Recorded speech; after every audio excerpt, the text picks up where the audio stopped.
Doctor ಮಾಗಿ ಇದ್ದೀನಿ. Doctor ಮಾಗಿ ನಾನು station road ಬಿಜಾಪುರನಲ್ಲಿ practice ಮಾಡ್ತಾ ಇದ್ದೀನಿ. ಅರೌಂಡ್ 35 to 38 ವರ್ಷದಿಂದ ಇಲ್ಲಿ ಬಿಜಾಪುರನಲ್ಲಿ ಸ್ಟೇಷನ್ ರೋಡ್ನಲ್ಲಿ ನನ್ನ ಕ್ಲಿನಿಕ್ ಇದೆ, ಅಲ್ಲೇ ನಾನು ಪ್ರಾಕ್ಟೀಸ್ ಮಾಡ್ತಾ ಇದ್ದೀನಿ. ನಾನು ಕನ್ಸಲ್ಟೆಂಟ್ ಡಯಾಬಿಟಾಲಜಿಸ್ಟ್ ಆಗಿ ಮಾಡ್ತಾ ಇದ್ದೀನಿ ಮತ್ತು ಸೆಕ್ಸಾಲಜಿಸ್ಟ್ ಎರಡೂ ಇದ್ದೀನಿ. ನಾನು ಡಯಾಬಿಟಾಲಜಿಸ್ಟ್ ಮತ್ತು ಸೆಕ್ಸಾಲಜಿಸ್ಟ್ ಇದ್ದೀನಿ. ಸೊ ಇವತ್ತು ನಾನು ಪ್ರೆಸ್ ಮೀಟ್ ಮಾಡ್ತಾ ಇರೋದು ಡಯಾಬಿಟೀಸ್ ಮತ್ತು ಸೆಕ್ಸ್ ಅಂತೂ ಭಾಳ ಕಾಮನ್ ಇದೆ ಈಗ. ಇನ್ನು ಸೆಕ್ಸಾಲಜಿ ಅಂತ ಹೇಳಿದ್ರೆ ಸೆಕ್ಸ್ನೂ ಭಾಳ ಜನರಿಗೆ ಪ್ರಾಬ್ಲಮ್ ಇದೆ, ಡಯಾಬಿಟೀಸ್ನೂ ತುಂಬ ಜನರಿಗೆ ಪ್ರಾಬ್ಲಮ್ ಇದೆ. ಸೊ ಇದು ಒಂದು ಸೆನ್ಸಿಟಿವ್ ಇಶ್ಯೂ ಇದೆ. ಅದರ ಜೊತೆಯಲ್ಲಿ ಇವತ್ತ್ಯಾಕೆ ನಾನು ಪ್ರೆಸ್ ಮೀಟ್ ಮಾಡ್ತಾ ಇದ್ದೇನೆ, ಯಾಕಂದರೆ ಡಯಾಬಿಟಾಲಜಿ ಸೆಕ್ಸಾಲಜಿಸ್ಟ್ ತುಂಬ ಜನರಿದ್ದಾರೆ. ಇನ್ಫರ್ಟಿಲಿಟಿ ಬಗ್ಗೆ ಇವತ್ತು ನಾನು ಮಾತಾಡ್ತಾ ಇದ್ದೀನಿ. ಪ್ರೆಸ್ ಮೀಟ್ ಕರೆದಿದ್ದೇ ನಾನು ಇನ್ಫರ್ಟಿಲಿಟಿ ಬಗ್ಗೆ ಮಾತಾಡಲಿಕ್ಕೆ, ಯಾಕಂದರೆ ಇನ್ಫರ್ಟಿಲಿಟಿನೂ ಕೂಡ ಒಂದು ಸೆನ್ಸಿಟಿವ್ ಇಶ್ಯೂ ಇದೆ ಇವತ್ತಿನ ಕಾಲದಲ್ಲಿ. ಎಷ್ಟು ಡಯಾಬಿಟೀಸ್ ಮತ್ತು ಸೆಕ್ಸ್ ಇದೆ ಅಷ್ಟೇ ಇನ್ಫರ್ಟಿಲಿಟಿ, ಬಂಜೆತನೂ ಅಷ್ಟೇ ಮುಖ್ಯ ಕಾರಣ ಇದೆ ಈಗಿನ ಕಾಲದಲ್ಲಿ. ತುಂಬ ಜನರಿಗೆ ಬಂಜೆತನ ಇದೆ. ಸೊ ಬಂಜೆತನ ಮತ್ತು ಡಯಾಬಿಟೀಸ್ ಮತ್ತು ಇದು ಸೆಕ್ಸ್ ಇವೆಲ್ಲ ಒಂದಕ್ಕೊಂದು ಕನೆಕ್ಟೆಡ್ ಇದ್ದಾವೆ. ಯಾಕಂದರೆ ಈಗಿನ ಕಾಲದಲ್ಲಿ ನಮ್ಮ ಊಟದ್ದು ಊಟನೂ ನಾವು ಹಾಗೆ ನಮ್ಮದೆಲ್ಲ ಜಂಕ್ ಫುಡ್ ತಿಂತಾ ಇದ್ದೀವಿ. ಒಬೆಸಿಟಿ ತುಂಬ ಜನರಿಗಿದೆ. ಒಬೆಸಿಟಿ ಅಂದರೆ ದಪ್ಪ ತುಂಬ ಜನ ಹೆಂಗಸರಾಗಲಿ ಗಂಡಸರಾಗಲಿ ಈಗ ಓವರ್ ವೇಟ್ ಭಾಳ ಜನರಿಗಿದೆ. ಸೆಕೆಂಡ್ ಥಿಂಗ್, ಅದರ ಜೊತೆಯಲ್ಲಿ ಸೆಡೆಂಟ್ರಿ ಲೈಫ್ ಸ್ಟೈಲ್ ಅಂದರೆ ಕುಂತು ಕೆಲಸ ಮಾಡೋದು ತುಂಬ ಜನರಿಗಿದೆ. ನಾವು ಕುಂತಲ್ಲೇ ಕೆಲಸ ಮಾಡ್ತಾಯಿದ್ವಿ, ವರ್ಕ್ ಫ್ರಮ್ ಹೋಮ್ ಇರೋದರಿಂದ ಭಾಳ ಜನ, ಕಡಿಮೆ ಜನ ಇದ್ದಾರೆ ಈಗ ಹೋಗಿ ಫೀಲ್ಡ್ನಲ್ಲಿ ಕೆಲಸ ಮಾಡಿದವರು. ಆಮೇಲೆ ಸೆಕೆಂಡ್ ಥಿಂಗ್, ಇದು ಅದರ ಜೊತೆಯಲ್ಲಿ ಅಂದರೆ ತುಂಬ ಜನರಿಗೆ ಡಯಾಬಿಟೀಸ್ ಇದೇ ಕಾರಣದಿಂದ ಡಯಾಬಿಟೀಸ್ ಕೂಡ ಆಗ್ತಾ ಇದೆ. ಸೊ ಡಯಾಬಿಟೀಸ್ ಜೊತೆಯಲ್ಲಿ ಇದಕ್ಕೆ ಕನೆಕ್ಟೆಡ್ ಇನ್ಫರ್ಟಿಲಿಟಿ ಇದೆ, ಅಂದರೆ ಬಂಜೆತನ ಇದೆ. ಬಂಜೆತನ ಬಗ್ಗೆನೇ ಈಗ ಜಾಸ್ತಿ ಮಾತಾಡ್ತಾ ಇರೋದು. ಯಾಕಂದರೆ ಬಂಜೆತನ ಇರೋದು ಗಂಡಸರು ಮತ್ತು ಹೆಂಗಸರು ಇಬ್ಬರಲ್ಲಿ ಕೂಡ ಇದೆ. 40% ಗಂಡಸರಿಗಿದ್ದರೆ 40% ಹೆಂಗಸರಿಗೂ ಕೂಡ ಇದೆ. 20% ಕಾಸಸ್ ಅನ್ನೋನ್ ಇದೆ. ಸೊ ಎಲ್ಲರೂ ಹೇಳ್ತಾರೆ ಬಂಜೆತನ ಬಂದ ತಕ್ಷಣ ಫೀಮೇಲ್ಸ್ ಮೇಲೆ ಜಾಸ್ತಿ ಇದು ಹೇಳ್ತಾರೆ, ಬಂಜೆತನ ಬರೋದು ನನ್ನ ಸೊಸೆ ಆಗಲಿ ಮಗಳಾಗಲಿ ಹೆಂಗಸರ ಮೇಲೆ ಜಾಸ್ತಿ ಹೇಳ್ತಾರೆ. ಅದು ಆ ಥರ ಇಲ್ಲ. ಬಂಜೆತನ ಬರೋದು ಗಂಡಸರದಿಂದ ಕೂಡ. ಯಾಕಂದರೆ ಗಂಡಸರಿಂದ ಭಾಳ ನಾನು ಇಷ್ಟು ವರ್ಷ ಆಯಿತು, ನಾನು 12ರಿಂದ 15 ವರ್ಷ ಆಯಿತು. ಮೊದಲು ನಮ್ಮ ಅಪ್ಪ ಅವರು ಪ್ರಾಕ್ಟೀಸ್ ಮಾಡ್ತಾಯಿದ್ರು. ಅದಕ್ಕೆ ನಾನೇನು ಮಾಡಿದೆ, ನಮ್ಮ ಅಪ್ಪ ಅವರು ತೀರ್ಕೊಂಡ ನಂತರ ಅವರು ಆಯುರ್ವೇದಿಕ್ ಡಾಕ್ಟ್ರು ಇದ್ದರು. ಅವ್ರು ಪ್ರಾಕ್ಟೀಸ್ ಮಾಡುವಾಗ ಅವ್ರು ತುಂಬ ಜನರಿಗೆ ಇದು ಬಂಜೆತನಗೆ ಟ್ರೀಟ್ಮೆಂಟ್ ಕೊಡ್ತಾಯಿದ್ರು. ಅವ್ರು ತೀರ್ಕೊಂಡ ನಂತರ ಅವ್ರು ಅರ್ಧಂಬರ್ಧ ಭಾಳ ಜನಕ್ಕೆ ಕೊಟ್ಟ ಮೇಲೆ ನನ್ನ ಬಂದು ಹೇಳಿದರು, ಸರ್ ನೀವು ಅವ್ರು ನಿಮ್ಮ ತಂದೆಯವ್ರು ಕೊಡ್ತಾಯಿದ್ರು, ನೀವು ಕೊಡಿ ಅಂಥೇಳಿ. ಸೊ ನಮ್ಮ ಅಪ್ಪ ಅವ್ರು ಕೊಟ್ಟಿದ್ದು ನಾನು ಎಲ್ಲ ಕುಂತು ನೋಡ್ತಾ ಇದ್ದೆ. ಸೊ ಅಪ್ಪ ಅವ್ರು ಏನು ಕೊಡ್ತಾಯಿದ್ರು ಅಂಥೇಳಿ.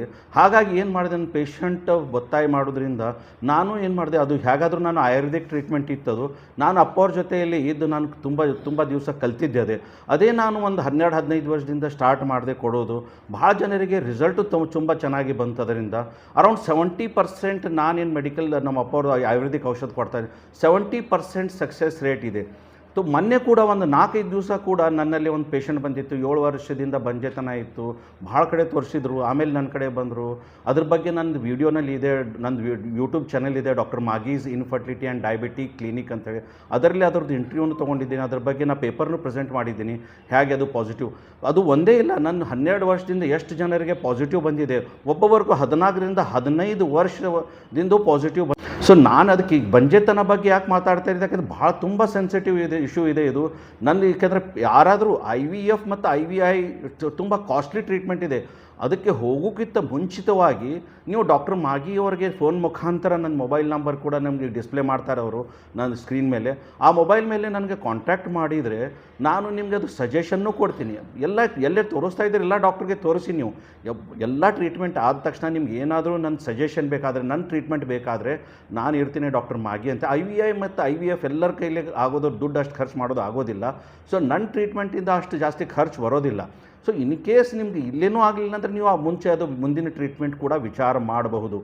ಬಂಜೆತನ ಬಗ್ಗೆ ನಾನು ಹೇಳ್ತೀನಿ ಯಾಕಿದೆ ಜಾಸ್ತಿ ಅಂತ ಹೇಳಿದರೆ, ಯೂಶ್ವಲಿ ಬಂಜೆತನ ಬರುವುದು PCOD ಮತ್ತು PCOSನಿಂದ. PCOD ಮತ್ತು PCOS ಏನಿದೆ ಅದ್ರ ಬಗ್ಗೆ ಹೇಳ್ತೀನಿ ನಾನು. PCOD ಅಂದರೆ ಪಾಲಿಸಿಸ್ಟಿಕ್ ಓರಿಯನ್ ಡಿಸೀಸ್ ಇದೆ. PCOS ಅಂದರೆ ಪಾಲಿಸಿಸ್ಟಿಕ್ ಓರಿಯನ್ ಸಿಂಡ್ರೋಮ್ ಇದೆ. ಇದಕ್ಕೆ PCOD ಮತ್ತು PCOS ಹೇಳ್ತಾರೆ. PCOD ಅಷ್ಟು ಕಾಂಪ್ಲಿಕೇಟೆಡ್ ಇಲ್ಲ. PCOD ಯೂಶ್ವಲಿ ರಿವರ್ಸೇಬಲ್ ಕಂಡೀಷನ್ ಇದೆ. PCOD ರಿವರ್ಸೇಬಲ್ ಅಂದರೆ ಏನಾಗುತ್ತೆ, ನೀವು ಓವರ್ ವೇಟ್ ಇರುತ್ತೆ ಪೇಷಂಟ್ಸು, ಅದರ ಜೊತೆಯಲ್ಲಿ ಏನಾಗುತ್ತೆ ಅಂದರೆ ಡಯಟ್ ಕಂಟ್ರೋಲ್ ಇರೋದಿಲ್ಲ. ಸೊ ಅಷ್ಟದು ಮೆಟಾಬಾಲಿಕ್ ಸಿಂಡ್ರೋಮ್ ಇರೋದಿಲ್ಲ. ಪಿ ಸಿ ಒ ಡಿ ಒಂದು ಸರಿ ನೀವು ಎಕ್ಸರ್ಸೈಸ್ ಮಾಡಿ ವೇಟ್ ರಿಡಕ್ಷನ್ ಮಾಡಿದರೆ ರಿವರ್ಟ್ ಆಗಿ ಪ್ರೆಗ್ನೆನ್ಸಿ ಬರಬಹುದು. ಆದರೆ ಪಿ ಸಿ ಒ ಎಸ್ ಏನಿದೆ ಇದು ತುಂಬ ಕಾಂಪ್ಲಿಕೇಟೆಡ್ ಇದೆ, ಪಾಲಿಸಿಸ್ಟಿಕ್ ಓರಿ. ಯಾಕಂದರೆ ಏನು ಎಗ್ ಇರ್ತಾವೆ ಅದು ಎಲ್ಲ ಸಿಸ್ಟ್ ಆಗಿ, ಯಾಕಂದರೆ ಇದು ಯೂಶ್ವಲಿ ಬರೋದು ಹಾರ್ಟ್ ಡಿಸೀಸ್, ಬಿ ಪಿ ಇರೋದವ್ರಿಗೆ, ಶುಗರ್ ಇದ್ದವ್ರಿಗೆ, ಓವರ್ ವೇಟ್ ಇದ್ದವ್ರಿಗೆ, ಮತ್ತು ಸಿಸ್ಟ್ ಜಾಸ್ತಿ ಇರ್ತಾವೆ ಯೂಟ್ರಸ್ನಲ್ಲಿ. ಎಗ್ಸ್ ಏನಾಗುತ್ತೆ ಅದು ಸಿಸ್ಟ್ ಫಾರ್ಮ್ ಆಗಿರ್ತವೆ. ಇದು ತುಂಬ ಕಾಂಪ್ಲಿಕೇಟೆಡ್ ಇದೆ. ಮತ್ತು ಅದ್ರ ಜೊತೆಯಲ್ಲಿ ಡಯಾಬಿಟೀಸ್ನೂ ಇರುತ್ತೆ, ಬ್ಲಡ್ ಪ್ರೆಷರ್ ಜಾಸ್ತಿ ಇರುತ್ತೆ, ಇನ್ಸುಲಿನ್ ರೆಸಿಸ್ಟೆನ್ಸ್ ಅಂತ ಇರುತ್ತೆ. ಅದರಿಂದ ಏನಾಗುತ್ತೆ polycystic ovarian syndrome, P C O S ಸ್ವಲ್ಪ ಡಾಕ್ಟ್ರಿಗೆ ಚಾಲೆಂಜಿಂಗ್ ಕೇಸ್ ಇರುತ್ತೆ. ಅಂಥ ಕೇಸು ಕೂಡ ನಾನು ಪಿ ಸಿ ಒ ಎಸ್ ತುಂಬ ಕೇಸಸ್ ನಾನು ಟ್ರೀಟ್ ಮಾಡಿದ್ದೀನಿ. ಎಷ್ಟೋ 70% ಹೆಂಗಸರಿಗೆ ಪ್ರೆಗ್ನೆನ್ಸಿ ಆಗಿದೆ, ನಾನೇನು ಟ್ರೀಟ್ಮೆಂಟ್ ಕೊಟ್ಟಿದ್ದೀನಿ. ಇದು ನಾನು ಹೆಂಗಸರಲ್ಲಿ ಹೇಳಿದೆ ಪಿ ಸಿ ಒ ಎಸ್ ಮತ್ತು ಪಿ ಸಿ ಒ ಡಿ ಬಗ್ಗೆ. ಈಗ ನಾನು ಮಾತಾಡ್ತಾ ಇರೋದ್ರಿಂದ ಕೂಡ ನಾನು ಮೊದಲೇ ಹೇಳಿದೆ ಇದಕ್ಕಿಂತ ಮುಂಚೆ 40% ಬಂಜೆತನ ಗಂಡಸರಿಗೆ ದಿಂದ ಆಗುತ್ತೆ ಅಂತ ಹೇಳಿ. ಯಾಕಾಗುತ್ತೆ ಗಂಡಸರಿಂದ ಅಂದರೆ ಈಗ ಏನಾಗ್ತದೆ ಡ್ಯೂ ಟು ಗಂಡಸರಿಂದ ಏನಾಗ್ತದೆ, ತುಂಬ ಜನರು ತಂಬಾಕು ತಿಂತಾ ಇದ್ದಾರೆ, ಗುಟ್ಕಾ ತಿಂತಾ ಇರ್ತಾರೆ, ತುಂಬ ಜನರು ಡ್ರಿಂಕ್ಸ್ನು ಕೂಡ ಮಾಡ್ತಾ ಇರ್ತಾರೆ. ಡ್ರಿಂಕ್ಸ್ ಮಾಡಲಿಕ್ಕೆ ಖರೆ ಓವರ್ ಡ್ರಿಂಕ್ಸ್ ಮಾಡೋದು ಅದೂ ತಪ್ಪಿದೆ. ತಂಬಾಕು ಮತ್ತು ಗುಟ್ಕಾ ಅಂತೂ ಟೋಟಲ್ ಸೇವನೆ ಮಾಡಲೇಬಾರ್ದು ನನ್ನ ಪ್ರಕಾರ. ಯಾಕಂದರೆ ನನ್ನ ಈಗ 12-15 ವರ್ಷದಿಂದ ಏನು ನೋಡ್ತಾ ಇದ್ದೀನಿ, ಸ್ಪರ್ಮ್ ಕೌಂಟ್ ಏನು ಅಬ್ನಾರ್ಮಲ್ ಇದೆ. ಅಂದರೆ ಸ್ಪರ್ಮ್ ಹೇಗೆ ಬರುತ್ತೆ ಅಂದರೆ ಒಬ್ಬೊಬ್ರಿಗೆ 0 ಕೌಂಟ್ ಇದೆ, ಒಬ್ಬೊಬ್ರಿಗೆ ಕೌಂಟ್ ಸರಿಯಾಗಿರುತ್ತೆ, ಅದು ಮೊಟಿಲಿಟಿ ಸರಿಯಾಗಿರೋದಿಲ್ಲ. ಮೊಟಿಲಿಟಿ ಸರಿಯಾಗಿರಲಿಲ್ಲ ಅಂದರೆ ಅದು ಮಕ್ಕಳಾಗೋದು ಭಾಳ ಕಠಿಣ ಹೇಳ್ತೀನಿ. ಮೊಟಿಲಿಟಿ ಒಂದ್ಸರಿ ಸ್ಪರ್ಮ್ ಇಜಾಕ್ಯುಲೇಟ್ ಆಯ್ತಂದರೆ ಮೊಟಿಲಿಟಿ ಚೆನ್ನಾಗಬೇಕು, ಸ್ಪರ್ಮ್ ಮೋಷನ್ ಚೆನ್ನಾಗಿತ್ತಂದರೆ, ಮತ್ತು ಸ್ಪರ್ಮ್ ಕ್ವಾಲಿಟಿ ಕ್ವಾಂಟಿಟಿ ಎರಡೂ ಚಲೋ ಇರಬೇಕು. ಯೂಶ್ವಲಿ ತಂಬಾಕಿನ ತಿಂತಾರೆ, ಗುಟ್ಕಾಯಿನ ತಿಂತಾ ಇದ್ದಾರೆ, ಓವರ್ ಅಬ್ಯೂಸ್ ಡ್ರಿಂಕ್ ಮಾಡ್ತಾ ಇದ್ದಾರೆ, ಮತ್ತು ಸೆಡೆಂಟರಿ ಲೈಫ್ ಸ್ಟೈಲ್ ಇದೆ, ಬ್ಲಡ್ ಪ್ರೆಷರ್, ಡಯಾಬಿಟೀಸ್, ಇವು ಸ್ಟ್ರೆಸ್ಫುಲ್ ಲೈಫ್ ಸ್ಟೈಲ್ ಬೇಸಿಕಲಿ ಇದು ಮತ್ತು ಒಬೆಸಿಟಿ, ದಪ್ಪ ಯಾರಿದ್ದಾರೆ ಈ ಜನರಿಗೆ ಎಲ್ಲರಿಗೂ ಏನಿದೆ ಅಂದರೆ ಸ್ಪರ್ಮ್ ಕ್ವಾಲಿಟಿ ಮತ್ತು ಕ್ವಾಂಟಿಟಿ ಸರಿ ಇಲ್ಲ. ಸೊ ಇವ್ರಿಗೆ ಕೂಡ ನಾನು ಎಷ್ಟೋ ಜನಿಗೆ ಆಲಿಗೋಸ್ಪರ್ಮಿಯಾ, ನೆಕ್ರೋಸ್ಪರ್ಮಿಯಾ, ಟೆರಾಟೋಝೋಸ್ಪರ್ಮಿಯಾ ಇವೆಲ್ಲ ಕಂಡೀಷನ್ ಸೈಂಟಿಫಿಕ್ ಕಂಡೀಷನ್ಸ್ ಇದೆ. ಇದ್ರ ಬಗ್ಗೆ ನಾನು ಡೀಪ್ ಹೇಳೋದಿಲ್ಲ. ಆದರೆ ಒಂದು ಮಾತು ಹೇಳ್ತೀನಿ, ಇವೇನು ಹೇಳಿದೆ ನಾನು ಇವೆಲ್ಲ ಕಂಡೀಷನ್ಸ್, ಇದರಲ್ಲಿ ಏನಾಗುತ್ತೆ ಸ್ಪರ್ಮ್ ಕ್ವಾಲಿಟಿ ಮತ್ತು ಕ್ವಾಂಟಿಟಿ ಸರಿಯಾಗಿರೋದಿಲ್ಲ. ಇದನ್ನು ಕೂಡ ನಾನು ಏನು ಮಾಡಿದ್ದೀನಿ, ಅವ್ರದ್ದು ವೇಟ್ ರೆಡ್ಯೂಸ್ ಮಾಡಿದ್ದೀನಿ, ಬಿ ಪಿ ಮತ್ತು ಶುಗರ್ಗೆ ಆ್ಯಸ್ ಇಟ್ ಈಸ್ ನಾನು ಡಯಾಬಿಟಾಲಜಿಸ್ಟ್ನೂ ಇದ್ದೀನಿ. ಹಾಗಾಗಿ ನನಗೆ ಅದೊಂದು ಅಡ್ವಾಂಟೇಜ್ ಇದೆ, ನಾನು ಶುಗರ್ನೂ ಕೂಡ ಕಂಟ್ರೋಲ್ ಮಾಡಿದ್ದೀನಿ. ಅದರ ಜೊತೆಯಲ್ಲಿ ವೇಟ್ ರಿಡಕ್ಷನ್ ಮಾಡಿ ಅವ್ರಿಗೆ ಹೇಳ್ತಾ ಇದ್ದೀನಿ ನಾನು, ನೀವು ತಂಬಾಕು ಮತ್ತು ಗುಟ್ಕಾ ಸ್ಟಾಪ್ ಮಾಡಿ, ಡ್ರಿಂಕ್ಸ್ ಕೂಡ ಕಡಿಮೆ ಮಾಡಿ. ಅದರಿಂದ ನಾನು ನೀವು ಕೆಲಸ ಮಾಡಿದರೆ ನಾನು ಟ್ರೀಟ್ಮೆಂಟ್ ಕೊಡೋದ್ರಿಂದ ಎಷ್ಟೋ ಜನರಿಗೆ ಅದು ಉಪಯೋಗನೂ ಆಗಿದೆ. ಸ್ಪರ್ಮ್ ಕ್ವಾಲಿಟಿನೂ ಚೆನ್ನಾಗಾಗಿದೆ, ಸ್ಪರ್ಮ್ ಕ್ವಾಂಟಿಟಿನೂ ಚೆನ್ನಾಗಾಗಿದೆ. ಅದರಿಂದ ಏನಾಗುತ್ತೆ ಅಂದರೆ ಇನ್ ಕೇಸ್ ಫೀಮೇಲ್ ಎಲ್ಲ ನಾರ್ಮಲ್ ಇತ್ತಂದರೆ ಮೇಲ್ಸ್ನಲ್ಲಿ ಇದು ಒಂದು ಕಂಡೀಷನ್ ಇರೋದಂದರೆ ಪ್ರೆಗ್ನೆನ್ಸಿ ಆಗೋದಿಲ್ಲ. ಎಷ್ಟೋ ಜನರಿಗೆ ನಾನು ಪ್ರಾಕ್ಟೀಸ್ನಲ್ಲಿ ನೋಡಿದ್ದೀನಿ, ಬರೀ ಫೀಮೇಲ್ಸ್ ಬರ್ತಾರೆ ನನ್ನಲ್ಲಿ, ಫೀಮೇಲ್ಸ್ ಕಡೆ ಅಂದರೆ ಸರ್ ನಮ್ಮ ಚೆಕ್ ಮಾಡಿ ಅಂಥೇಳಿ. ಯೂಶ್ವಲಿ ನಾನು ಫೀಮೇಲ್ಸ್ ಚೆಕ್ ಮಾಡಿದಾಗ ನಾನು ಹೇಳ್ತೀನಿ ಎಲ್ಲಿವರೆಗೆ ಗಂಡಸರು ಬರೋದಿಲ್ಲ, ಮೇಲ್ಸ್ ಹಸ್ಬೆಂಡ್ಸ್ ಬರೋದಿಲ್ಲ, ನಾನು ಟ್ರೀಟ್ಮೆಂಟ್ ಕೊಡೋದಿಲ್ಲ. ಯಾಕಂದರೆ ಇಬ್ಬರಿಗೂ ಕೂಡ ಚೆಕ್ ಮಾಡಿದರೆ ನನಗೆ ಗೊತ್ತಾಗುತ್ತೆ ಎಲ್ಲಿ ಪ್ರಾಬ್ಲಮ್ ಇದೆ ಏನಿದೆ ಅಂಥೇಳಿ. ಆವಾಗ ನಾನು ಟ್ರೀಟ್ಮೆಂಟ್ ಕೊಡ್ತೀನಿ ಇಬ್ಬರಿಗೂ. ಸ್ಪರ್ಮ್ಗೂ ಕೊಡ್ತೀನಿ, ಸ್ಪರ್ಮ್ ಕ್ವಾಲಿಟಿ ಕ್ವಾಂಟಿಟಿ ಚೆನ್ನಾಗಿ ಮಾಡ್ಲಿಕ್ಕೆ ಹೇಳ್ತೀನಿ. ಎಝೋಸ್ಪರ್ಮಿಯಾ ಇತ್ತಂದರೆ, 0 ಸ್ಪರ್ಮ್ ಇತ್ತಂದರೆ ಭಾಳ ಟಫ್ ಇದೆ ಅದು. ಇನ್ ಕೇಸ್ ಬ್ಲಾಕೇಜ್ ಅದು ಇದ್ದರೆ ಮೆಕ್ಯಾನಿಕಲ್ ಬ್ಲಾಕೇಜ್ ಅದು ನೋಡಿ ನಾನು ಸೋನೋಗ್ರಫಿ ಮಾಡಿ ಆವಾಗ ಏನು ಮಾಡ್ತೀನಿ, ಅದಕ್ಕೂ ಕರೆಕ್ಷನ್ ಮಾಡಬಹುದು. ಆದರೆ ತುಂಬ ಡಿಫಿಕಲ್ಟ್ ಇದೆ. ಬೇರೆ ಕಂಡೀಷನ್ ಸ್ಪರ್ಮ್ನಲ್ಲಿ ಅದು ಕರೆಕ್ಷನ್ ಮಾಡಿದ್ದೀನಿ, ಆಗಿದ್ರೂ ಕೂಡ ಅದನ್ನು ನಾನು ಯೂಟ್ಯೂಬ್ನಲ್ಲಿ ನಾನು ಇಂಟರ್ವ್ಯೂ ತೊಗೊಂಡಿದ್ದೀನಿ ಅದ್ರ ಬಗ್ಗೆ ಕೂಡ. ಸೊ ನಾನು ಇನ್ ಜನರಲ್ ನಾನು ಏನು ಹೇಳ್ತೇನೆ, ಬಂಜೆತನ ಬರುವುದು ಮೇಲ್ ಮತ್ತು ಫೀಮೇಲ್ ಇಬ್ಬರೂ ಕಾರಣ ಇರುತ್ತೆ. ನಾನು ಅದನ್ನು ಹೇಳಿದೆ, ಯಾಕಾಗತ್ತೆ ಅಂದರೆ ಹೇಳಿದರೆ because of non medical condition ಹೇಳ್ತಾನೆ. ಒಬೆಸಿಟಿ ಇದೆ, ದಪ್ಪತನ, ಆಮೇಲೆ ಅದರ ಜೊತೆಯಲ್ಲಿ ತಂಬಾಕು ಗುಟ್ಕಾ ಹೇಳಿದೆ, ದಾರು ಹೇಳಿದೆ. ಹೆಂಗಸರಲ್ಲಿ ಬೇಸಿಕಲಿ ಅಂತ ಕುಂತು ಕೆಲಸ ಮಾಡೋದು, ಜಾಸ್ತಿ ಸ್ಟ್ರೆಸ್ಫುಲ್ ಕಂಡೀಷನ್ ಹೆಂಗಸರಲ್ಲಿ ಆಗಲಿ ಗಂಡಸ ಸ್ಟ್ರೆಸ್, ಇದು ನಾನ್ ಮೆಡಿಕಲ್ ಕಂಡೀಷನ್ ಇದೆ. ಡಯಾಬಿಟೀಸ್ ಇದೆ, ಹಾರ್ಟ್ ಡಿಸೀಸ್ ಇದೆ, ಬ್ಲಡ್ ಪ್ರೆಷರ್ ಇದೆ, ಥೈರಾಯ್ಡ್ ಪ್ರಾಬ್ಲಮ್ ಇದೆ, ಇವೆಲ್ಲ ಮೆಟಾಬಾಲಿಕ್ ಸಿಂಡ್ರೋಮ್ಸ್ ಇದೆ. ಇದು ಮೆಡಿಕಲ್ ಕಂಡೀಷನ್ಸ್ ಏನಿದೆ ಅದಕ್ಕೂ ಕೂಡ ಒಂದು ಕಾರಣ ಇದೆ. ಅದು ನಾನು ಕರೆಕ್ಷನ್ ಮಾಡಿ ಅದಕ್ಕೆ ನಾನು ಟ್ರೀಟ್ಮೆಂಟ್ ಕೊಟ್ಟಿದ್ದೀನಿ. ತುಂಬ ಜನರಿಗೆ ಇದರಿಂದ ಪ್ರಯೋಗನೂ ಆಗಿದೆ, ಉಪಯೋಗನೂ ಆಗಿದೆ.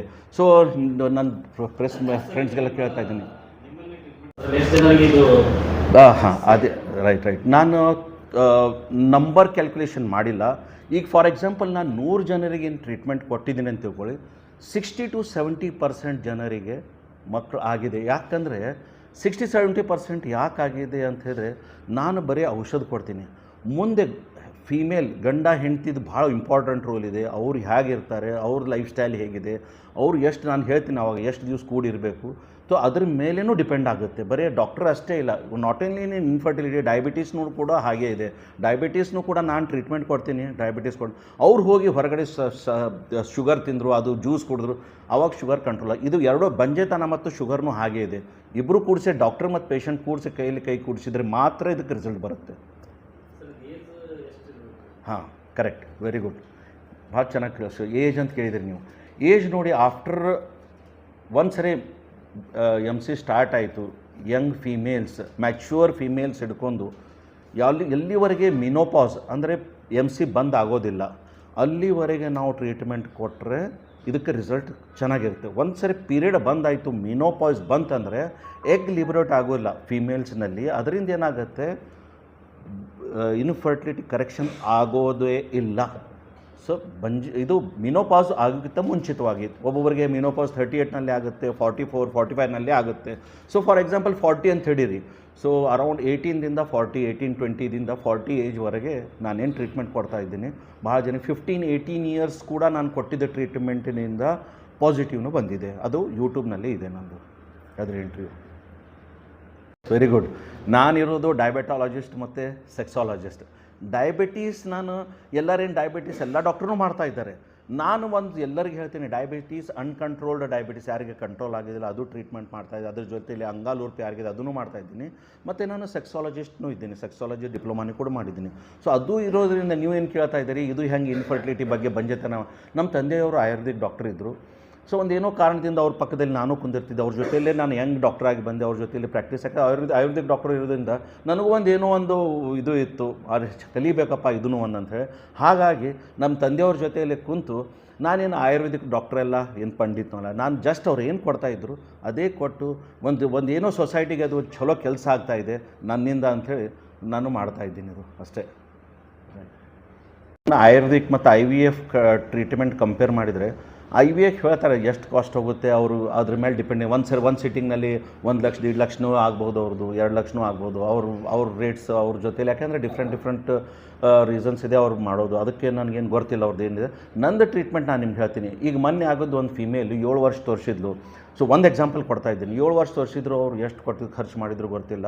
ಆದರೆ ನನ್ನ ಕಡೆ ಬಂದ ತಕ್ಷಣ ಒಂದು 30,000ರಿಂದ 40,000 ಒಳಗೆ ಎರಡೇ ಸೈಕಲ್ನಲ್ಲಿ ನಾನು ಕೊಟ್ಟ ತಕ್ಷಣ ಸೆಕೆಂಡ್ ಸೈಕಲ್ಗೆ ಪಾಸಿಟಿವ್ ಬಂತು. ಸೊ ನಾನೇನು ಹೇಳ್ತಾ ಇದ್ದೀನಿ, ಇದು 30,000-40,000 ಹಿಡಿದು 60,000-70,000 ಹೋಗ್ಬೋದು. ಅಂದರೆ ಅದಕ್ಕಿಂತ ಜಾಸ್ತಿ 2 ಲಕ್ಷ 3 ಲಕ್ಷ ಅಂತರೂ ಹೋಗೋದಿಲ್ಲ, 100% ಹೋಗೋದಿಲ್ಲ.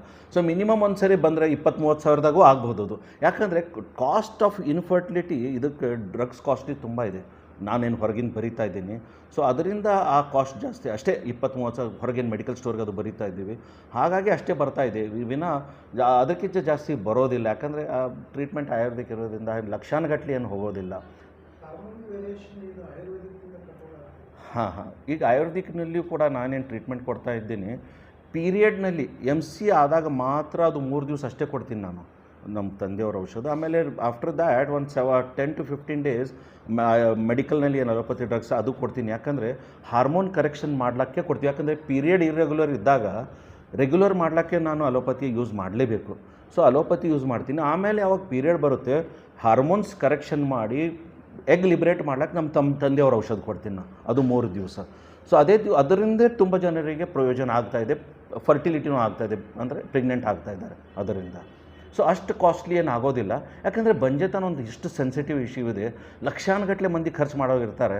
ಸೊ ಇದು ಮೊನ್ನೆ ನನಗೆ ಯಾರೋ ಹೇಳಿದರು, ಸರ್ ನಮ್ಮ ಬಡವರು ಅಂತ ಹಂಗೆ ಯಾರೂ ಇಲ್ಲ, ಗುಟ್ಕಾನೇ ದಿವಸ ಎಷ್ಟೋ ಒಂದು 20 ರೂಪಾಯಿ 50 ರೂಪಾಯಿ ಏನೋ ಸಿಗ್ತೈತೆ, ದಿವಸ 4-5 ತಿಂತಾರಂಥದ್ದು, 100 ರೂಪಾಯಿ 200 ರೂಪಾಯಿದು, ಅಂದರೆ 4-5 ಸಾವಿರ ರೂಪಾಯಿ ಅದಕ್ಕೆ ಖರ್ಚು ಮಾಡುವಾಗ ಇದು ಒಂದು ಸೆನ್ಸಿಟಿವ್ ಇಶ್ಯೂ ಇರೋದ್ರಿಂದ ಸ್ವಲ್ಪ ಏನು ಖರ್ಚು ಮಾಡ್ಲಿಕ್ಕೇನು ಹಿಂದೆ ಮುಂದೆ ಜರಿಯೋದಿಲ್ಲ. ಯಾಕಂದರೆ ಇದು ಇಂಪಾರ್ಟೆಂಟ್ ಇಶ್ಯೂ ಇದೆ, ಸೆನ್ಸಿಟಿವ್ ಇಶ್ಯೂನೂ ಇದೆ.